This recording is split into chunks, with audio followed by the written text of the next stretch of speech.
અત્યારે માલના સારા માલોના ભાવ 1200 થી 1300 1400 ભાવ પડે છે. મીડિયમ માલોના ભાવ 1000 થી 1200 રૂપિયા, હવાવાળા માલોના ભાવ પડે છે. આજે આવક છે 25 થી 30 હજાર બોરીની રોજ હરાજી થાય છે. આવક છે 50 હજાર બોરીની. સરકાર જલ્દી ચાલુ કરે તો ખેડૂતોને રાહત રહે. માર્કેટ યાર્ડમાં 28 થી 30 હજાર બોરીની આવક છે ને લગભગ હવાવાળો માલ 1000 થી લઈને 1100 1150 ની આસપાસ પડે છે. સારા મહિનો માલ 1300 થી 1400 1400 ની આસપાસ પડે છે. અત્યારે તહેવારોના અનુલક્ષીને ખેડૂતોને પૈસાની જરૂર પડે છે, એટલે મારું સરકારશ્રીને નિવેદન છે કે ટેકાના ભાવે ઝડપથી ખરીદી ચાલુ કરે એટલે ખેડૂતોને આર્થિક ફાયદો થાય. મગફળીની સારી એવી આવક છે. હાલ માર્કેટમાં 30 થી 35 હજાર બોરીની દૈનિક આવક થાય છે.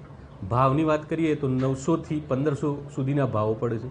સરકારે જે ટેકાના ભાવે મગફળીના ભાવ નક્કી કર્યા છે એના કરતાં વધુ ભાવ મળતો હોય માર્કેટ યાર્ડમાં સારી એવી આવક આવે છે. આજુબાજુના જિલ્લાઓના મહેસાણા, બનાસકાંઠા, આ બાજુ કપડવંજથી માલ આવતો હોય છે, મોડાસાથી પણ આવતો હોય છે માલ. દિવાળીના તહેવારો નિમિત્તે અને માલની આવક સારી એવી છે અને સારા એવા ભાવ મળતા હોય ખેડૂતો અહીંયા આવતા હોય છે.